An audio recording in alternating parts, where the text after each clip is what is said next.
el tema número, o ven en la pantalla el tema número 1 del curso de química.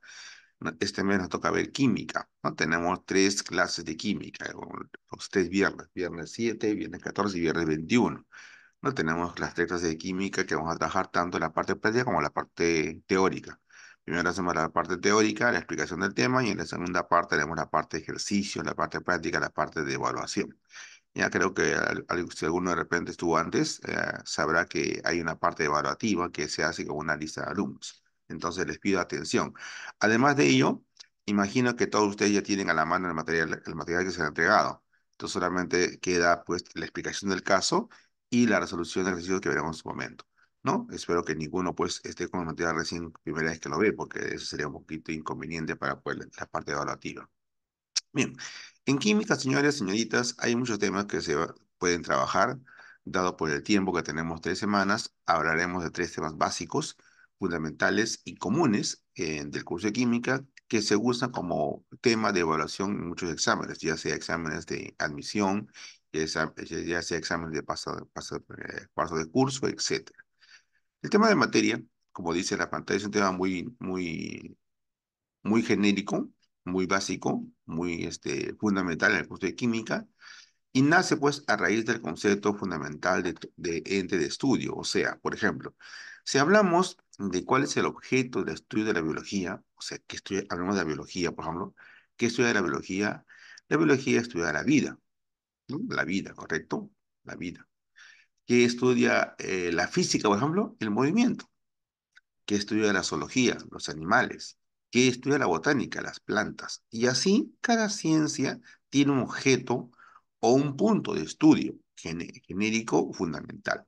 En el caso de química, por ejemplo, la química, señores, si hablamos de química, la química es la ciencia que estudia a la materia.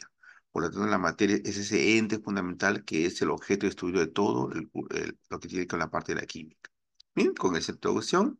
El concepto que aparece en la pantalla es un concepto muy genérico, pero a la vez muy completo, que dice, ¿no? ¿Qué es materia? En negrita, todo aquello que ocupa un lugar en el espacio y que además tiene masa y volumen. O sea, aparte de ocupar un lugar en el espacio, posee masa y posee volumen. O sea, es tangible en cierto punto.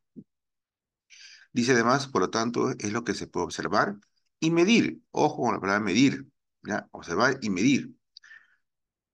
Un elemento físico o corpóreo, o sea, que tiene masa, en oposición a algo abstracto o espiritual. O sea, la química, la materia es todo aquello que tiene masa, que se puede medir, contrario a algo abstracto o espiritual. Por ejemplo, si hablamos del pensamiento, el pensamiento es la materia, ¿no? Por ejemplo, pues, ¿no?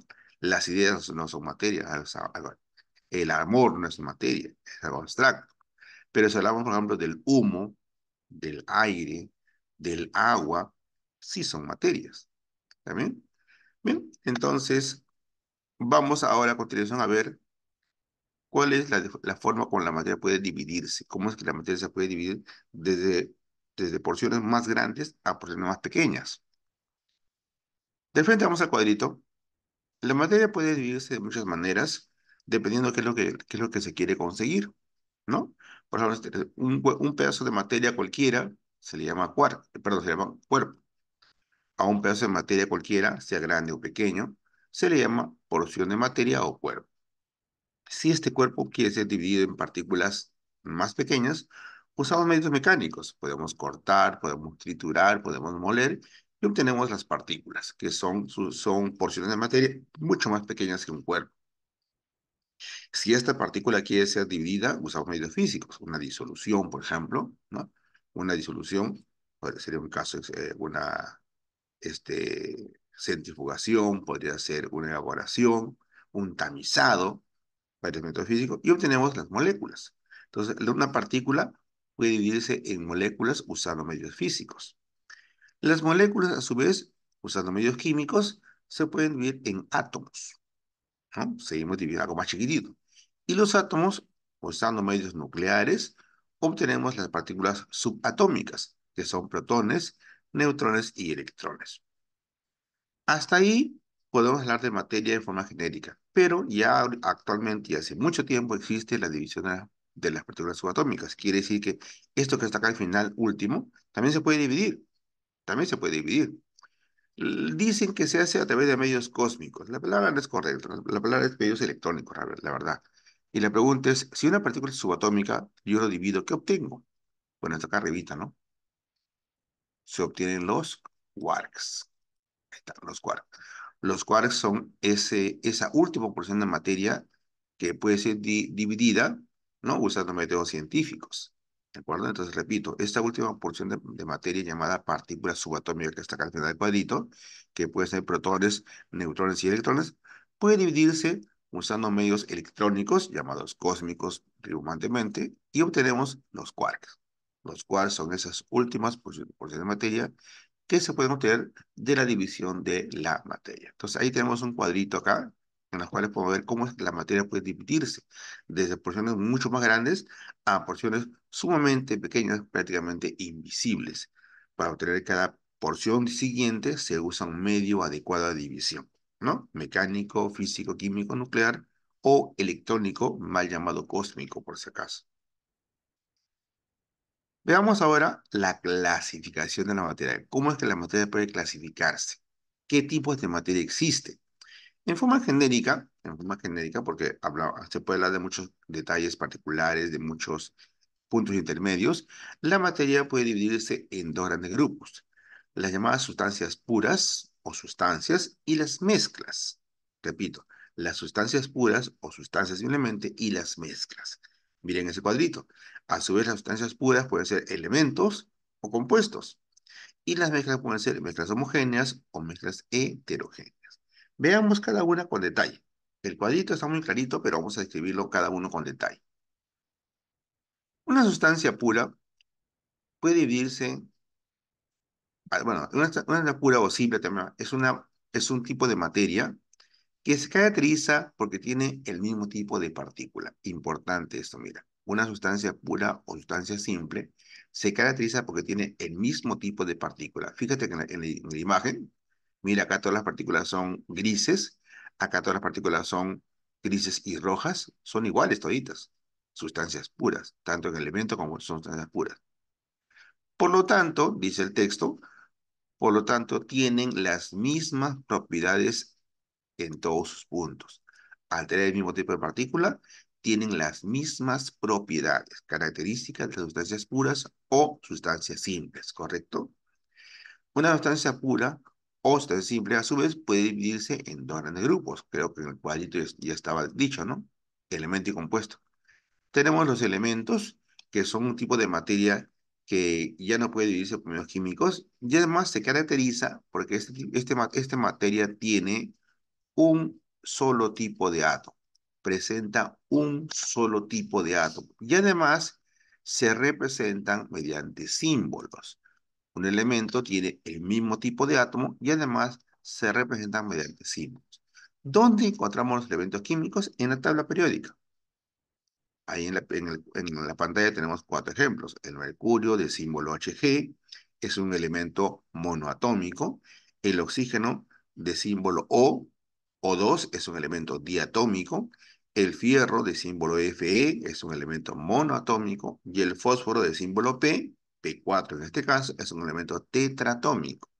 ¿Correcto? Tetratómico. Entonces ahí tenemos los elementos. Son materias que tienen el mismo tipo de átomo y se representan usando símbolos, características de los elementos químicos. El otro tipo de sustancia pura sería los compuestos. Los compuestos resultan de la combinación de dos o más elementos. Cuando yo combino dos o más elementos, tengo un compuesto químico. Y además, los compuestos se representan mediante fórmulas. ¿Ya? Repito, un compuesto se obtiene cuando yo combino dos o más elementos químicos y se representan mediante fórmulas, ¿no? Ahora, ¿dónde encontramos los compuestos químicos? En naturaleza. ¿Cuántos hay? Miles, por no decir millones. ¿Ya? O sea, no son ni 100 ni 200, son muchísimos. Tranquilamente podrían ser millones, tranquilamente. Tenemos en la pizarra cuatro ejemplos. El agua pura, el agua pura de fórmula H2O, formada por dos átomos de hidrógeno y uno de oxígeno. el ácido sulfúrico de fórmula H2SO4, formado por dos átomos de hidrógeno, un átomo de azufre y cuatro átomos de oxígeno. El amoníaco de símbolo NH3, formado por un átomo de nitrógeno y tres átomos de hidrógeno. Y la sacarosa de fórmula C12O22, perdón, H22O11, formado por 12 átomos de carbono, 22 átomos de hidrógeno y 11 átomos de oxígeno. Entonces, como tú verás en la pantalla, los compuestos químicos, como dice en el texto, tienen fórmulas.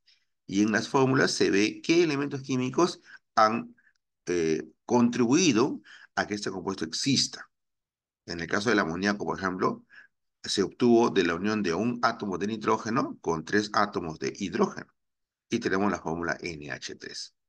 ¿Correcto? Entonces ahí tenemos los compuestos. Entonces, las sustancias puras pueden ser elementos que están acá o pueden ser compuestos que están acá.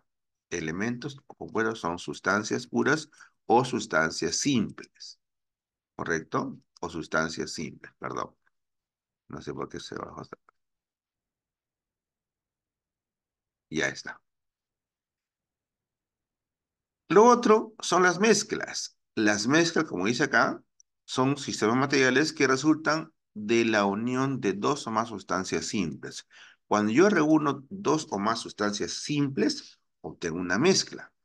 Esta reunión debe de hacerse o se hace en cantidades variables. O sea, puedo reunir cualquier cantidad con cualquier cantidad y obtengo una mezcla. ¿Correcto? Las mezclas son sistemas que resultan de la reunión, de la unión, no combinación, de la unión de dos o más sustancias simples, ¿no? En cantidades variables. Las mezclas pueden ser de dos tipos, las mezclas homogéneas y las mezclas heterogéneas. En las mezclas homogéneas, señores y señoritas, tenemos como detalle principal es que no existen límites físicos esos componentes. O sea, no se puede saber dónde está cada componente. Están mezclados tan homogéneamente que no se puede distinguir un componente del otro. Pareciera ser una sustancia pura, única, pero no. En ella hay varias sustancias simples reunidas. Por ejemplo, tenemos el caso del agua potable. El agua potable es una mezcla que resulta de la reunión de el compuesto H2O más electrolitos, ion sodio, ion potasio, ion cloruro, etcétera, etcétera, etcétera. Entonces, en el agua potable tenemos varios componentes. El compuesto agua y tenemos electrolitos diferentes en él. Eso forma la mezcla homogénea llamada agua potable, que no es igual, que no es igual al agua pura. El agua pura es un compuesto químico, ¿no? Formado solamente por H2O nada más. En cambio, el agua potable es una mezcla, ¿correcto? Fíjate ahí el amarillo y el turquesa. El agua potable es una mezcla y el agua pura no es una mezcla, es un compuesto químico. Otro ejemplo, tenemos el caso de el aire. El aire es una mezcla formada por varios gases, fundamentalmente nitrógeno, oxígeno y argón. Digo fundamentalmente porque el aire, dependiendo de qué zona sea, tiene muchos más gases. El aire de la sierra es casi lo que está en la pantalla, pero el aire de Lima es eso y muchos gases más contaminado. Tenemos el acero. El acero es otra mezcla, formado por la unión de fierro más zinc, por ejemplo. El vinagre es otra mezcla, formado por la unión de ácido acético y agua. Y así, tenemos ahí cuatro ejemplos de mezclas homogéneas. Las mezclas homogéneas, como repito, son sistemas en los cuales hay varios componentes, mira el dibujito, pero pareciera ser una sola cosa. Con un café, por ejemplo, que está en el dibujito, pareciera ser una sola cosa, un líquido medio marroncito, ¿no? Pero no, ahí tenemos varias cosas. Tenemos el café mismo, tenemos el agua, tenemos el azúcar, tenemos por lo menos tres componentes, por lo menos. En una sopa de tomate, como dice en el dibujo, parecía ser un líquido rojo, ¿no? Único, parece una sustancia pura. Pero no, ahí tenemos por lo menos el tomate, tenemos el agua, tenemos la sal, tenemos el aderezo, por lo menos hay cinco o seis componentes, por lo menos. En el zumo de una naranja, o el jugo de naranja, también llamado así, en el jugo de naranja tenemos el agua, ¿no? Tenemos la esencia de naranja, tenemos la fibra de naranja, algunas vitaminas disueltas ahí. Tenemos varios componentes. Entonces, son sustancias, pero son sistemas llamados mezclas homogéneas porque parecen una sola cosa, pero tienen varios componentes reunidos en él. Esas son mezclas homogéneas. Las mezclas tienen componentes. Pueden tener dos componentes, tres componentes, cuatro, cinco, seis, siete, n componentes. Son mezclas homogéneas. Y finalmente, tenemos las mezclas heterogéneas. En una mezcla heterogénea, el detalle está en que los componentes sí se pueden diferenciar. Los componentes que tienen se pueden diferenciar de alguna manera. Por ejemplo, en el agua y el aceite es una mezcla heterogénea, porque yo puedo distinguir el agua en la parte de abajo y el aceite en la parte de arriba. Hay dos componentes marcadamente diferentes. Se puede distinguir los componentes. En el agua, arena y azufre. En el agua, arena y azufre tenemos un componente de tres fases. ¿Por qué? La arena se queda en la parte del fondo del vaso, el agua está en la parte intermedia y el azufre está flotando en la parte superficial. Hay tres fases ahí y se puede distinguir el azufre separado entre comillas, separado del agua, entre comillas, separado de la arena. Entonces, las mezclas heterogéneas son sistemas en los cuales los componentes se pueden distinguir uno del otro, ¿no? Veamos el dibujito, ahí pueden ver ustedes, ¿no? Ahí tenemos tres imágenes que demuestran, ¿no? Las mezclas heterogéneas donde los componentes se pueden distinguir. En una leche con cereales, la leche del cereal se puede distinguir fácilmente, se pueden diferenciar, se pueden reconocer algunos componentes de la mezcla. Entonces, son mezclas heterogéneas porque, repito, los componentes se pueden distinguir uno de otro. ¿Estamos? Entonces, regresando al cuadrito original, ¿alguna pregunta acá, por favor? De la clasificación de la materia. Ahí en el cuadrito está completo. ¿Alguna pregunta que no quedó claro? ¿Cómo se clasifica la materia, por favor?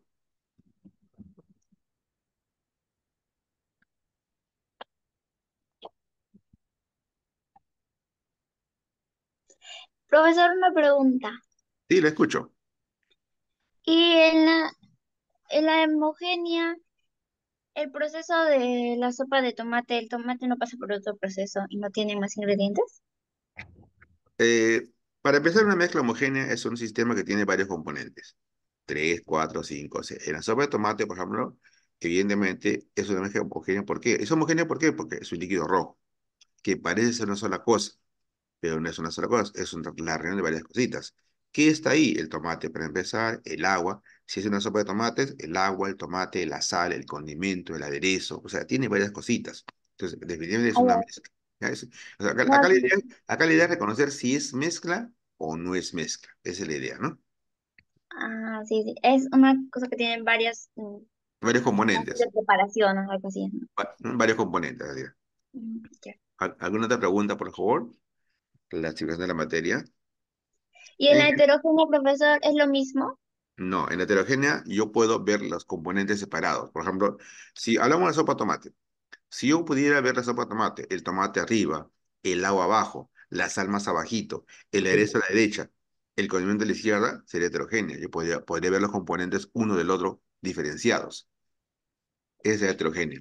Cuando puedo ver los componentes separados uno del otro. Por ejemplo, en esta imagen que está acá, en la que es aquí, la leche con cereales, yo puedo ver la leche y los cereales diferenciados. Eso es heterogéneo. Pero si yo no pudiera ver los cereales de la leche, vería solo un líquido blanco, ¿no? Sería homogéneo. Al poder ver los componentes, es heterogéneo. Ah, ya, ya. ¿Alguna otra pregunta, por favor? En general, la materia se clasifica de esta manera en términos genéricos. Casi el 100% de sustancias materiales están en este contexto. No todos, ¿no? Hay sistemas materiales que no son ni mezclas, ni sustancias, ni nada de eso. Pero son cosas raras. La mayoría está en este contexto. ¿Alguna pregunta más, por favor? Recuerden que hay una evaluación después.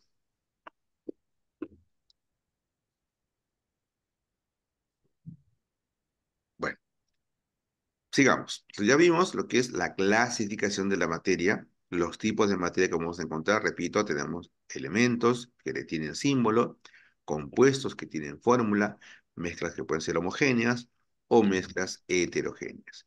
Veamos ahora los estados de la materia. Los estados de la materia. Un estado de la materia es una forma como la materia puede presentar en la naturaleza. Es una forma como la materia se presenta en la naturaleza.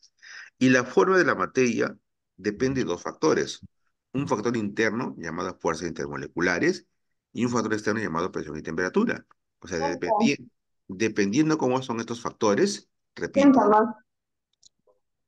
dependiendo cómo son estos factores, repito, las fuerzas intermoleculares de atracción y repulsión y los factores externos, que son la presión y temperatura, la materia tendrá pues un estado u otro.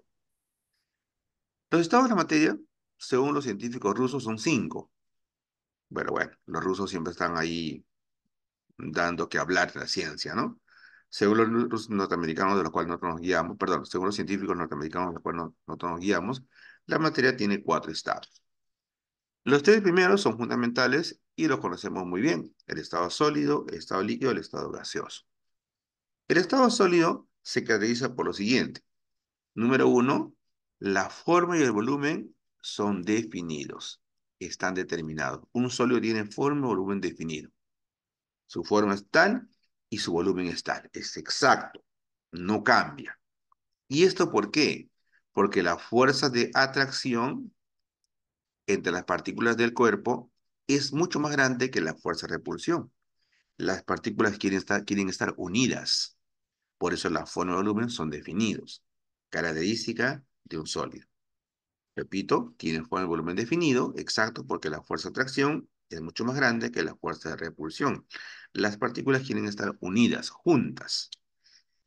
En un líquido, por su parte, tiene volumen definido, pero forma variable. Su volumen es exacto, pero la forma es variable. Un líquido adquiere la forma del recipiente que lo contiene. ¿Y esto a qué se debe? Se debe a que las fuerzas de atracción y repulsión están en equilibrio. O sea, ¿qué significa? Que gana la atracción, luego gana la repulsión. Están que se ganan, ¿no? Una gana, la otra gana. Una gana, la otra gana. Están en que se equilibran. Y ese movimiento genera que la forma sea variable. Pero el volumen es exacto. Su volumen siempre es exacto. La forma en la que va a cambiar debido a que las fuerzas de atracción y repulsión están pues en equilibrio dinámico. Una le gana a la otra, una le pierde con la otra y viceversa. Está en ese vaivén. Entonces, un líquido tiene volumen definido, pero forma variable. Y por su parte, un gas no tiene ni forma ni volumen definido. Tanto la forma como su volumen son variables. Pueden cambiar tanto la forma como el volumen. Eso se debe a que la fuerza de repulsión es mucho más grande que la fuerza de atracción. Las partículas quieren estar dispersas, quieren estar separadas. Y es por eso que un gas puede ser comprimido o puede ser expandido. Cuando un gas se comprime, su volumen disminuye y cambia la forma. Cuando un gas se expande, su volumen aumenta y cambia la forma. Entonces, un gas tiene forma y volumen indefinidos o variables. ¿De acuerdo? Indefinidos puede cambiar un gas, su forma y volumen, debido a que la fuerza de atracción es mucho menor que la fuerza de repulsión. Las partículas del gas quieren estar separadas, quieren estar distanciadas una de la otra. ¿De acuerdo? Características del estado sólido, del estado líquido y del estado gaseoso. Los estados más clásicos que conocemos nosotros de la materia de la naturaleza. En este gráfico, excepto lo último, que también explico, puede verse ahí lo que hemos conversado. Miren un sólido. Un sólido, las partículas que están juntas, compactas, una tras otra. En un líquido las partículas están más o menos juntas, pero también se están separándose. Están más o menos juntas, pero también se separan. En cambio, en un gas, las partículas están separadas. Están muy separadas una de las otras. Fíjate además cómo la energía, conforme se hace más sólido, es más baja. Conforme se hace más gas, es más alta. ¿Correcto? ¿Sí? Entonces tenemos el estado sólido, líquido y gaseoso. Y el cuarto estado, que también está en la imagen, es el estado plasmático. El estado plasmático. El estado plasmático es un estado que tiene como característica fundamental que es un estado sumamente energético. Sumamente, es un estado donde la materia está en un estado de alta energía, a tal punto que la materia está ionizada. Es un estado donde la materia está en estado ionizado, es muy energético. En la Tierra es escaso, casi no hay en la Tierra, pero en el universo es abundante. En el universo el estado plasmático abunda. ¿Dónde? En las estrellas. ¿no? En las estrellas, como el Sol. En el núcleo del Sol, por ejemplo, o en el Sol mismo, la materia está en estado plasmático, es en estado de altísima energía, en estado ionizado. Entonces, en la Tierra, ¿dónde la encontramos? En la lava volcánica, por ejemplo, ahí lo podemos encontrar, o en la energía atómica.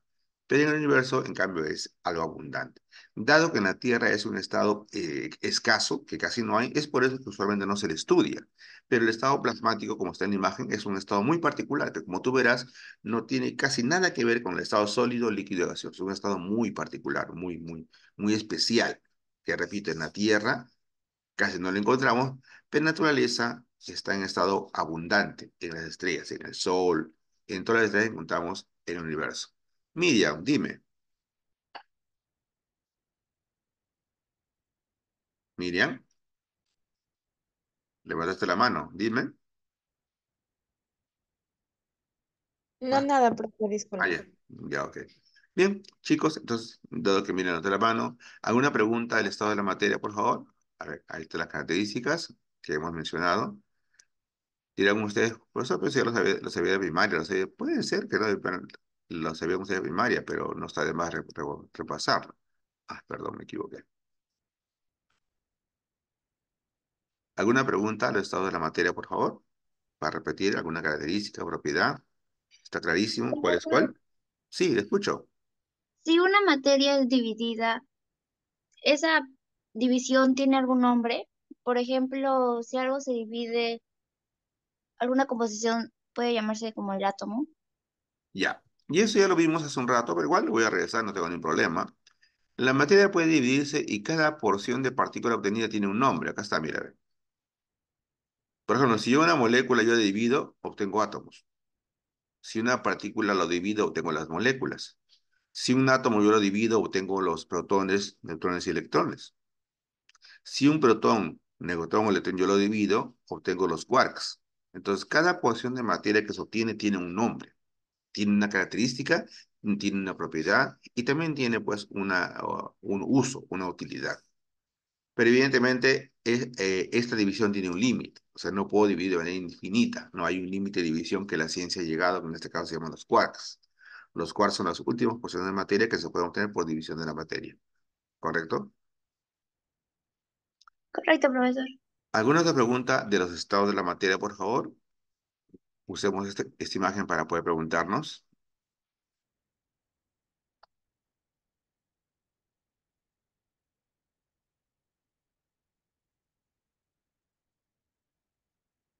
A ver, acá tenemos alguien que está... Profesor, buenas noches. Yo conocía a tres, pero el plasma no, y no entendí bien su función. Muy bien. El estado plasmático, reitero, jovencito, señorita que me ha preguntado, es un estado especial. Como tú verás en la imagen, es un estado que sus características son muy diferentes al estado sólido, líquido y gaseoso. En el estado sólido, líquido y gaseoso, las partículas están en estado atómico o molecular, ¿no? Muy juntas, más o menos juntas o separadas. En cambio, en el estado plasmático, las partículas están en estado ionizado. No son ni moléculas, no son ni átomos, son partículas, son iones, son partículas cargadas. Además, la cantidad de energía que contiene el estado plasmático es muy alta. Es un estado de altísima energía. Altísimo. Por ejemplo, en el Sol es un plasma. Y fíjate la energía que bota hasta acá. Estamos a 150 millones de kilómetros y todavía nos puede quemar. Entonces, es un estado de alta energía. Es un estado muy especial. No tratemos de compararlo o asimilarlo al estado sólido, líquido, gaseoso, porque es un estado que es muy diferente a este. Es un cuarto estado ya encontrado y estudiado. Repito, en la Tierra es muy escaso, en el universo es muy abundante. ¿Mm? Bien, gracias.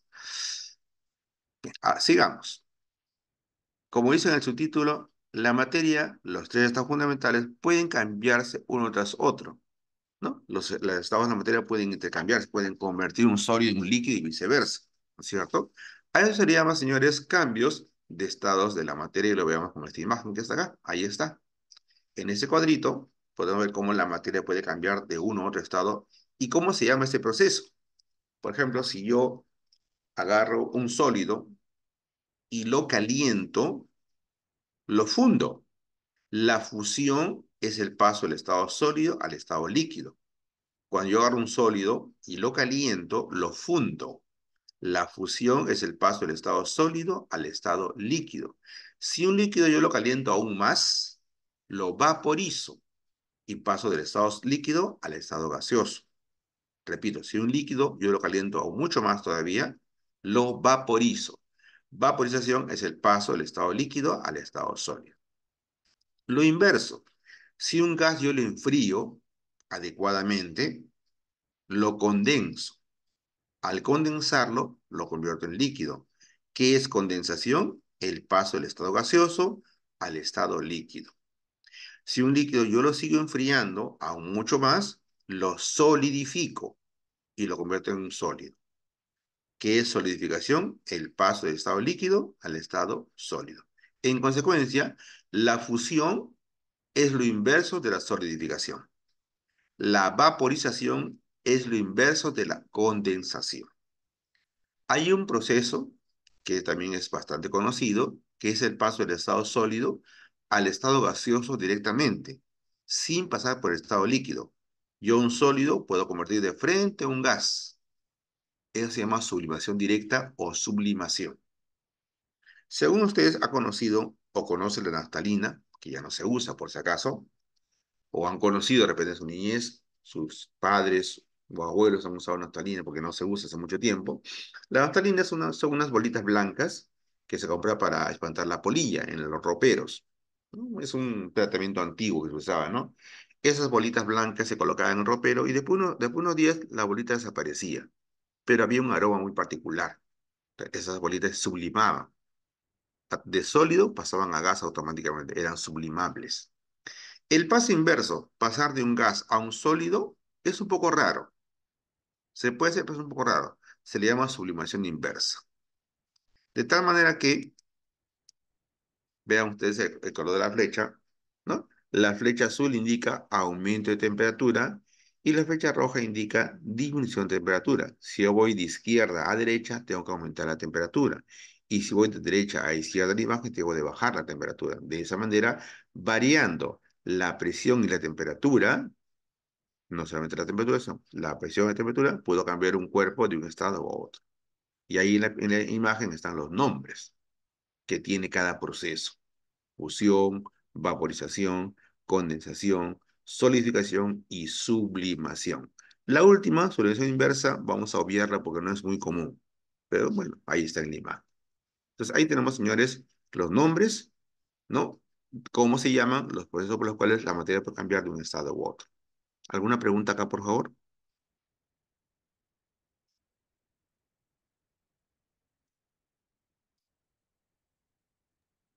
Profesor, una pregunta. Sí, Eh, soy Josué Tuisima. Mira, quería preguntarle. Yo trabajo por ejemplo, con el químico, lo que es tiner.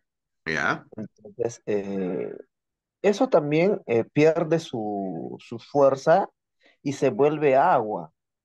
Entonces, ¿cómo se llamaría eso?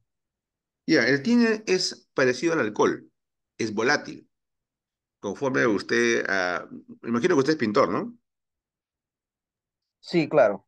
Sí, pues yo también he pintado una vez en mi vida, así conozco el término, el tiner muy bien. El tiner se usa como un disolvente de esmalte, usualmente para disolver el esmalte, adelgazar el esmalte y, bueno, limpiar la brocha y cosas por el estilo, ¿no? Pero usted viste, cuando agarra el tiner, primero su cuerpo se enfría. Usted se enfría porque el tiner chupa calor. Y como se enfría, se va evaporando y a su vez, como usted bien lo dice, se vuelve un líquido muy blanquecino. En invierno al menos se vuelve blanco. Si usted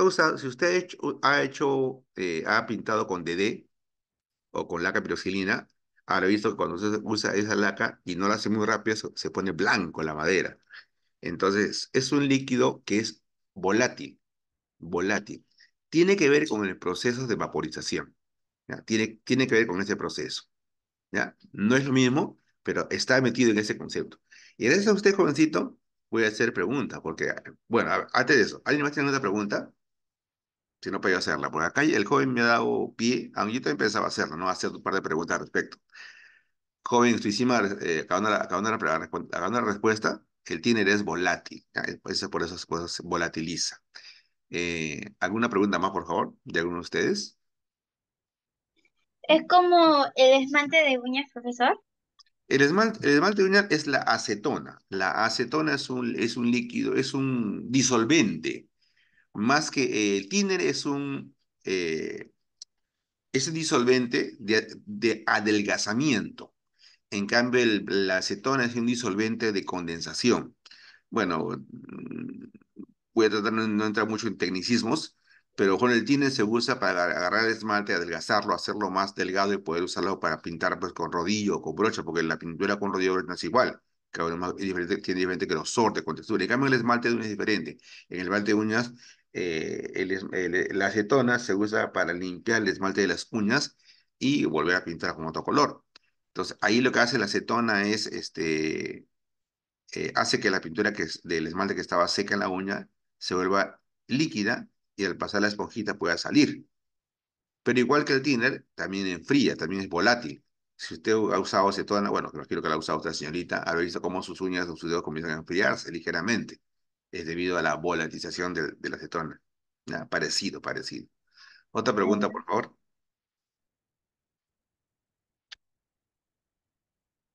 Bien, yo voy a preguntar, porque imagino que todos, sin excepción, todos, no creo que no haya ninguno en su vida que haya hecho esto, ¿no? Ya será rarísimo que diga, profesor, yo no.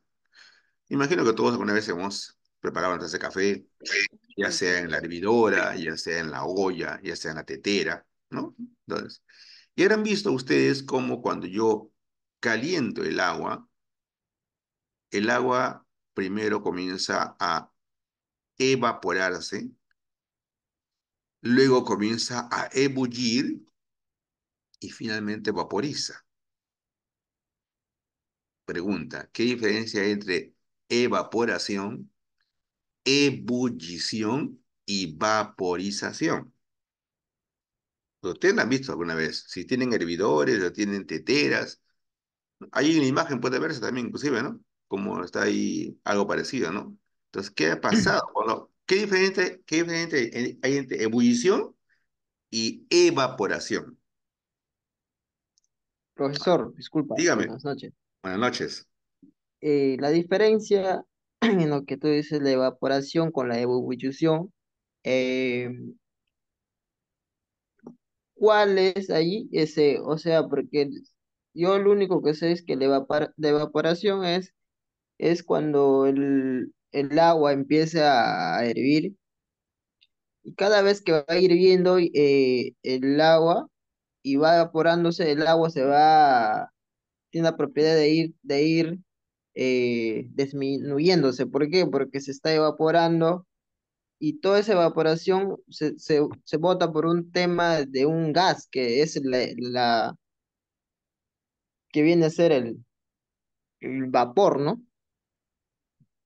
Y Jovencito. no sé cómo lo llaman a eso. Creo que esa es la diferencia del ebullirse, algo así. Jorgito, muchísimas gracias, de verdad. Me da mucho gusto.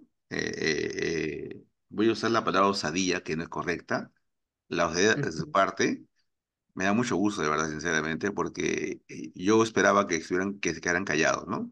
Y si alguien me respondiese, fuera una mujer, no un varón. Esto es un ser machista, por si acaso, porque es una idea común que tenemos las personas que las mujeres conocen más de cocina que el varón. Y eso es una tontería, disculpen la palabra. Ya, disculpen la Sí, palabra.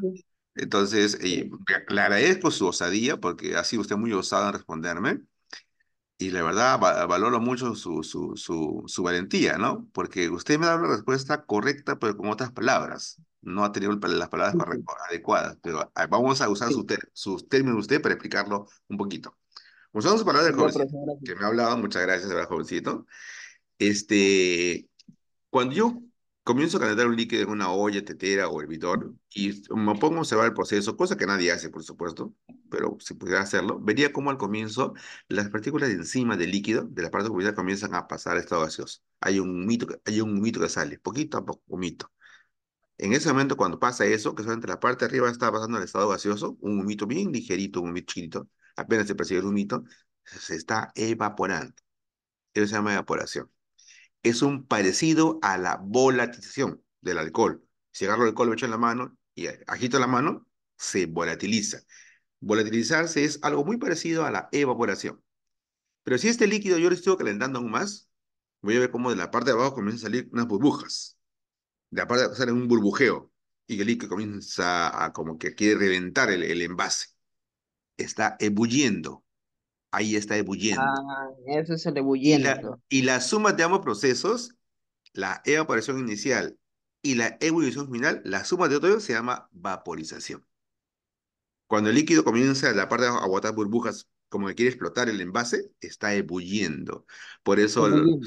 repito, sin ser machista, las chicas, eso sí lo van a darme la razón porque lo han hecho más de una vez, cuando hacen la sopita y el término que usan es romper el hervor, ¿no? Porque calientan la sopa hasta que rompe el hervor para echar la papa o echar la carne o echar otra cosa, ahí está ebulliendo el líquido, ¿no? Entonces, son conceptos que parecen que son lo mismo, pero no son lo mismo. Entonces, lo he explicado para que después cuando veamos el término evaporación o el término de ebullición por ahí no nos confunda a ustedes, por eso lo he explicado.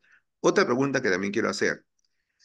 Los que tienen carro, bueno, una vez más, el machismo de por medio, ¿no? Los caballeros, que son los que casi siempre son los que tienen el carro, aunque la chica también puede tenerlo, evidentemente, habrán usado o estarán usando o usarán el GLP, ¿no? Creo que todos conocemos que es el GLP, ¿no? El gas Sí, licuado profesor, de petróleo. el Bien, GLP es gas, claro. licuado. ¿Qué diferencia hay entre licuación y condensación?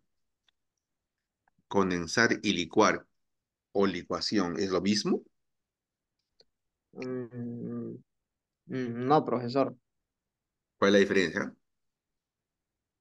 Eh,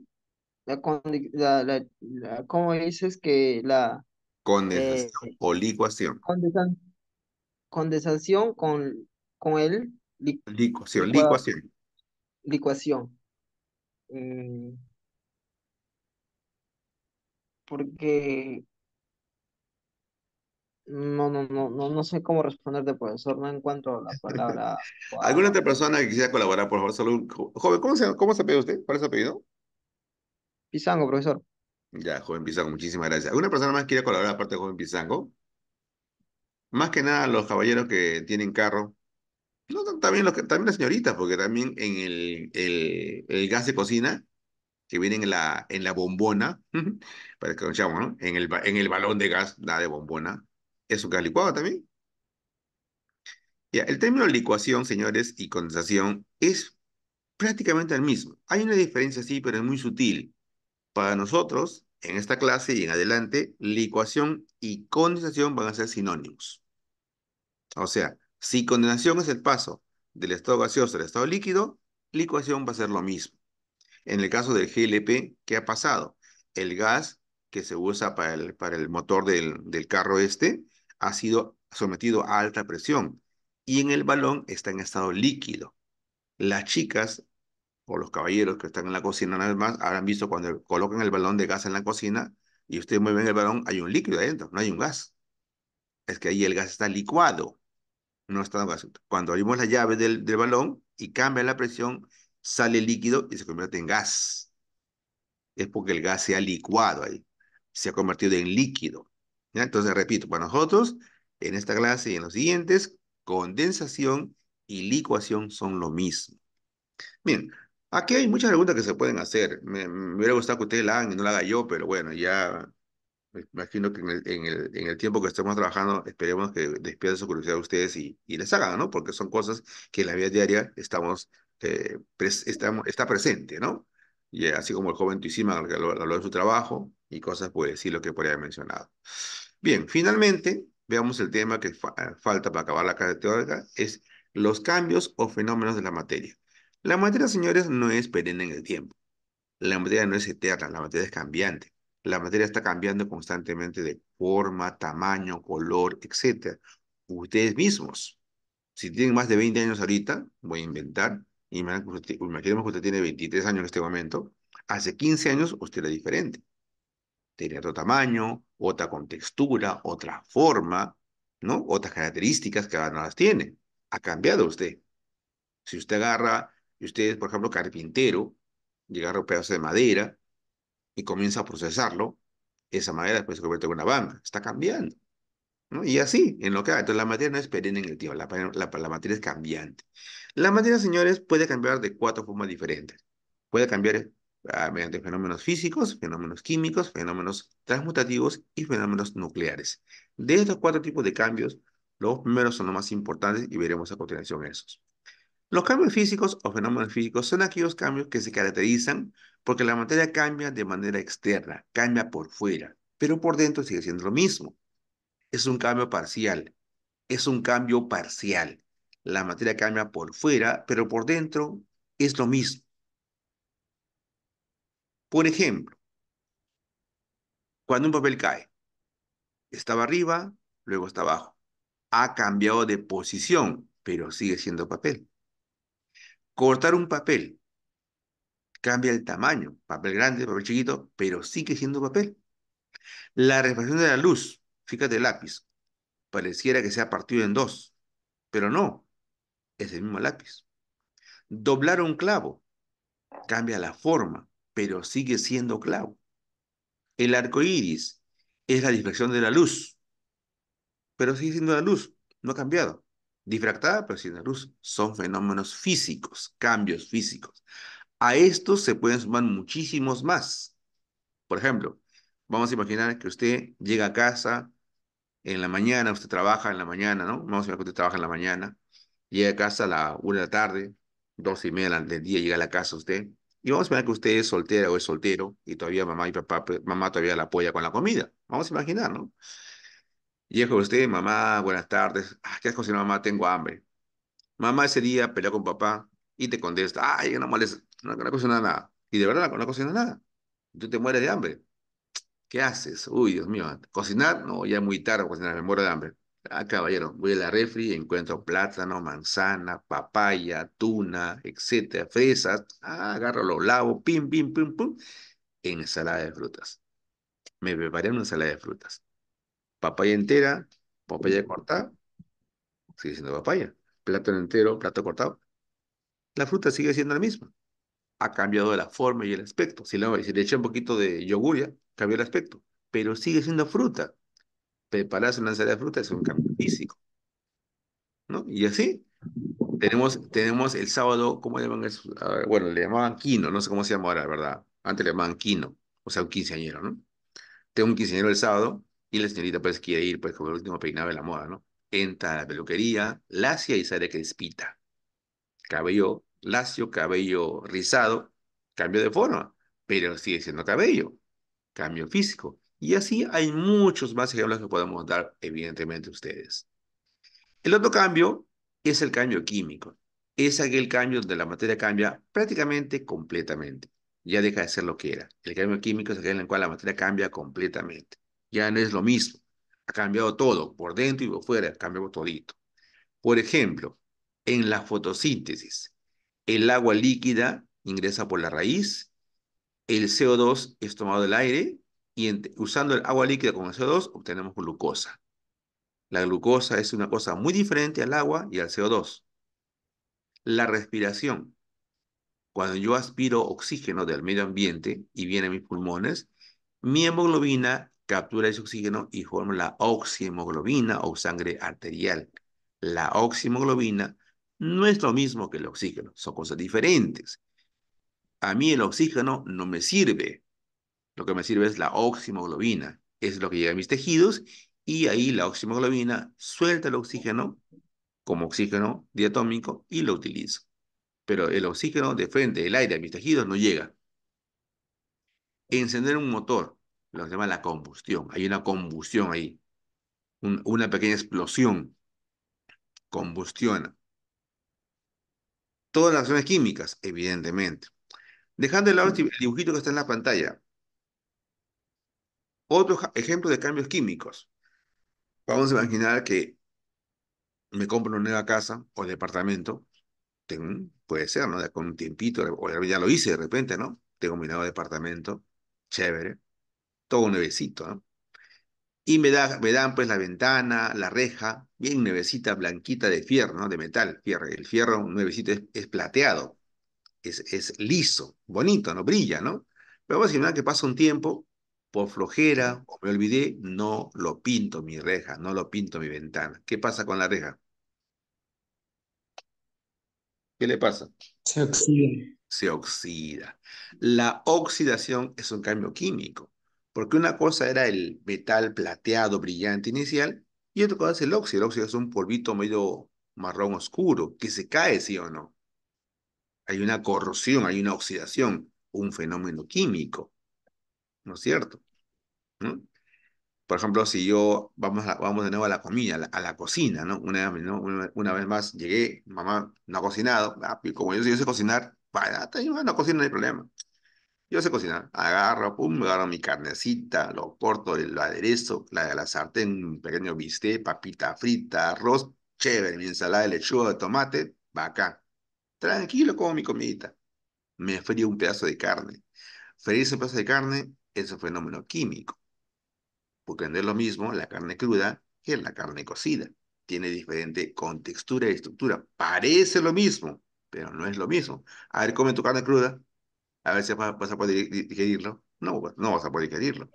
¿Correcto? Entonces, y así como esos dos que he mencionado, hay muchos más que ustedes podrían mencionar tranquilamente. En la naturaleza, jovencitos, existen muchísimos tipos de cambios químicos que en casa ocurren a cada rato. Por ejemplo, a ver, yo quisiera ahorita que alguien mencione algún ejemplo de cambio químico que en casa a usted le ha ocurrido. Pero no me diga la palabra, dígame el proceso. No me diga cartón, no, dígame el proceso, ¿no? A ver, por ejemplo, un ejemplo de cambio químico ustedes en casa hayan experimentado. Profesor, Sí, yo un cambio químico. cambio químico que en casa Eh, han experimentado. sí, sí. Eh, un día eh, queriendo sacar, por ejemplo,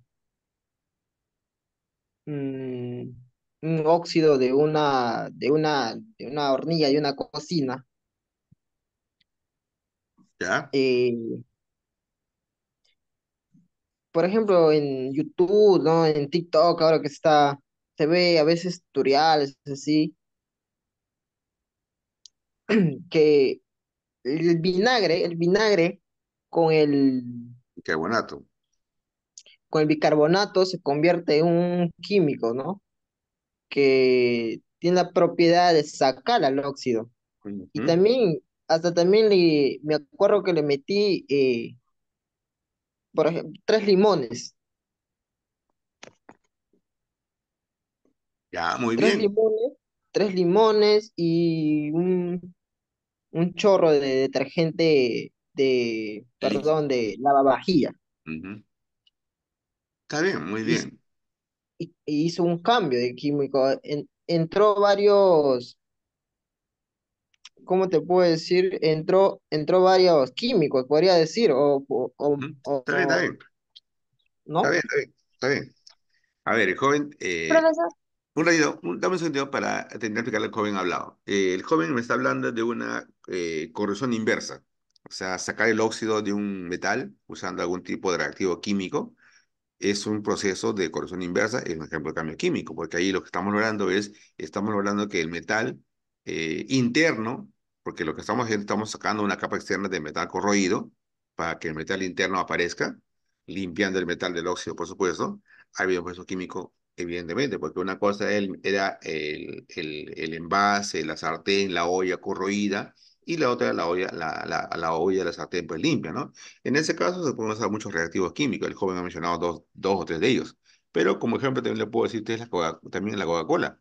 Metan ustedes un envase corroído en Coca-Cola un tiempo, van a ver cómo también se limpia la Coca-Cola. En general, toda aquella sustancia ácida, valorar eso. ¿No? Señorita, le escucho. profesor, igual pasa con el hongo. Por ejemplo, ¿Con una qué? mandarina yo lo dejé mucho tiempo en la cocina y después pasaron 2 días y estabas hongueándose, profesor. ¿Ese es un cambio? Claro, esa se llama la putrefacción. Cuando hay una putrefacción, ahí es un cambio químico por excelencia. La putrefacción de una carne, de una fruta, de una manzana, una papa, lo que sea o el hongueamiento también, como que llamarlo tú, ¿no? Es un cambio químico, Profesor, deja de ser lo que era. claro. Y según también, si también es, pues, bueno, si esa putrefacción que tú dices se puede convertir en un gas muy, muy fuerte, ¿no? Ya es un químico fuerte. Claro, los procesos químicos generalmente conllevan a formación de sustancias nuevas, que pueden ser sustancias, pues, más o menos fétidas, olorosas, desagradables, ¿no? Por ejemplo, en el caso de la Claro, putrefacción, en el caso de la putrefacción orgánica, por ejemplo, hablemos de carne o claro. personas, se forman la cadaverina y la putrescina, que son dos aminas que son los gases que dan el aroma típico de la carne muerta. Cuando una persona fallece, esta persona al fallecer comienza a putrefactarse y genera esos gases. Para que no formen los gases es que se le echa formol a un cadáver ya que Ujú. acaba de fallecer. En la morgue le inyectan formol por varias partes del cuerpo para que el cadáver no emita ese gas y ese aroma típico de un cadáver no se expela. ¿No? Pero evidentemente, Claro. dependiendo cuánto has pagado tú por el proceso de mortuorio, la cantidad que le echan es una cantidad para un día o dos. A veces pasa que no has pagado mucho, porque acá todo es dinero, sinceramente, es una lástima que sea de todo dinero. Si no has optado por un buen servicio de mortuorio, le inyectan solo formol solamente poquito y al mediodía ya está oliendo. Y tú tienes velando 2, 3 días. Uf, el aroma es extremadamente fuerte, ¿no? Entonces, eso ocurre en los procesos químicos. Se generan sustancias químicas de diferentes tipos, ¿no? Algunas fétidas, como el caso de los cadáveres, otras pueden ser sustancias hasta cierto punto pues aromáticas, pero son productos de formación nuevos. Todo cambio químico genera sustancias nuevas. Bien, chicos, creo que la idea ya está clara. Ya tenemos los cambios de la materia, ya revisamos los cambios de estado de la materia, revisamos los estados de la materia, hemos revisado los tipos de materia que existen en la naturaleza, sustancias Profesor, una simples, consulta. dígame. Profesor, ¿y por qué, por ejemplo, cuando tú pones el aguardiente en la congeladora para que se congele, no congela? El aguardiente, para empezar, no se pone a congelar como tal, se le pone como preparado. Tienes que prepararlo, no puro. Bueno, el aguardiente tiene alcohol, el alcohol es higroscópico, chupa agua. Ok. Entonces, en vez de congelarse, se descompone. Tienes que, Ah, tienes que ponerlo preparado, ¿ya? No lo ah, pongas puro, porque el puro lo vas a perder. Acá dice, profesor, por ejemplo, cuando cortas una manzana se hace marrón. Ya, cuando cortas una manzana y se hace marrón, ocurre una oxidación.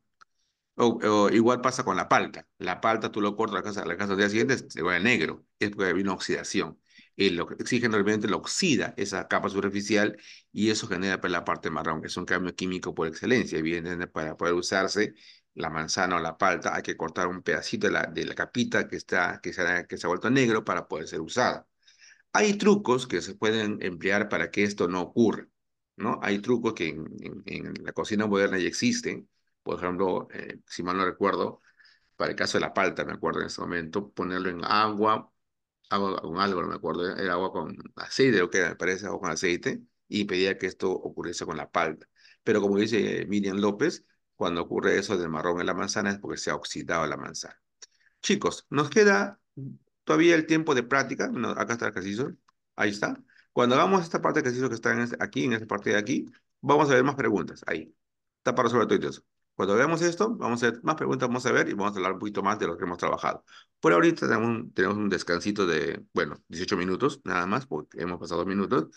Los que tienen material, léanlo, por favor, el material de nuevo, entiéndanlo para que puedan participar. Recuerden que en la segunda parte de la clase hay participación masiva. A ver, la última pregunta, profesor, cuando hierve un huevo y la cremación de un cuerpo son germes cambios aquí. Por supuesto que sí. Cuando hierve un huevo. Bueno, hervir, a freír un huevo hay una gran diferencia. Hervir un huevo es un cambio químico, pero más que nada es un cambio bioquímico, más que químico. La fritura sí es un cambio químico, pero hervir un huevo, o sea, cocerlo, ¿no? O sea, cocer el huevo, es un cambio más que nada bioquímico, más que químico puro, ¿ya? Pero sí, es químico en esencia. La cremación, en cambio, es diferente. La cremación es un cambio químico por excelencia, porque el cuerpo pues, es sometido a temperatura y pasado a partículas de polvo debido al calor. La cremación es un cambio químico por excelencia. Chicos, en la siguiente parte de la clase, respondo todas las preguntas que quieran, ¿ya? Tenemos un break.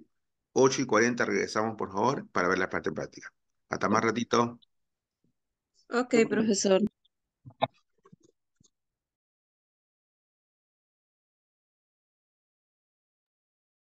Muchachos, buenas noches. ¿Escuchan? Hola, hola. Buenas Abrazo, noches, profesor. profesor. Profesor, disculpen la bulla, pero parece que hay tono al costado de mi casa. Eh, a ver, chicos.